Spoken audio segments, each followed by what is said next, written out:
First of all, what we're really doing is filming a 60-second firework display. But instead of fireworks being explosives with light, we're doing it with paint and liquid.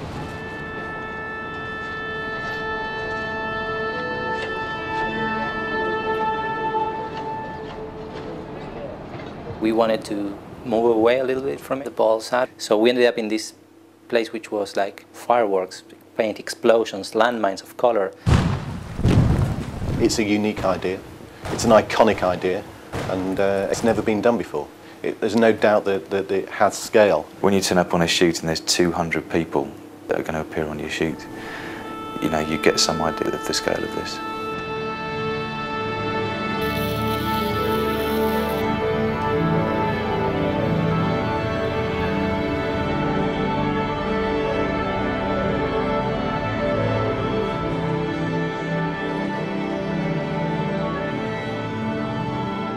There's no doubt whatsoever that Jonathan Glazer was absolutely the right choice for director.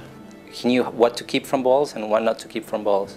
And he made a similar celebration expression, which is much more punk with more attitude. San Francisco needed the balls, Glasgow needed the paint, I think. This whole project is about performance, and I think there's an attitude that has to be very liberated and quite free. What we're looking at is quite visceral, but the music is quite balletic, and I think that has a very nice and original effect. I think Glasgow is a fantastic place, but the weather is a little bit of a challenge up there. After 2 weeks of absolutely beautiful, sunny, still weather, we're back to Glasgow weather. When you've got an entirely cloudy sky and you know you've got one of the biggest shots and 2 days to reset it if it's gone completely wrong, it takes quite an extraordinary director of photography to call action when there's probably a hole, you know, this big in the sky. And cut! The days approaching this shoot, I was quite nervous, and I guess who wouldn't be? We were about to blow up a building in Glasgow.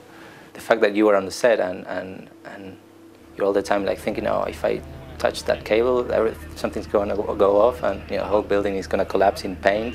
It's like a 2-week penalty shootout. Okay, is everyone 100% ready? Dan, are you ready? Kirsty, are you ready? Connor, are you ready? You got the trigger, right? Yeah. Okay, roll tape. There was no room for failure at all. There was one take for everything. It was kind of high nerves, but very exciting. Okay, guys. 3. Whoa! Not ready. No. When I said action, Alex, don't scare me. Firing in 3, 2, 1.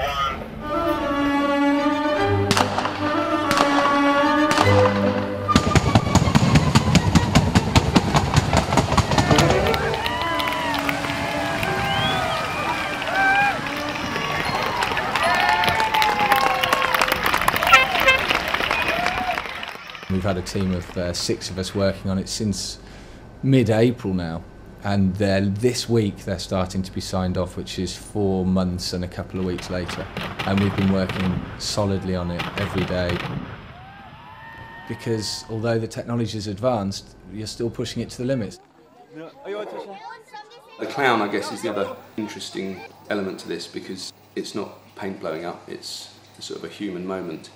The feeling at the end of the day was that if he could set up the big moment when the reverse demolition occurs and the whole building goes up in the rainbow colours, it felt like it gave that moment even more weight and power. We're going through the full colour spectrum all the way to the top of the building. We're using direct sunlight, back 3/4, and there should be a very vibrant colour spectrum available. It's like a hit of color like you've never felt. Stand by. Initiate firing sequence. Tape's rolling. You're hot. On 3, 2, 1.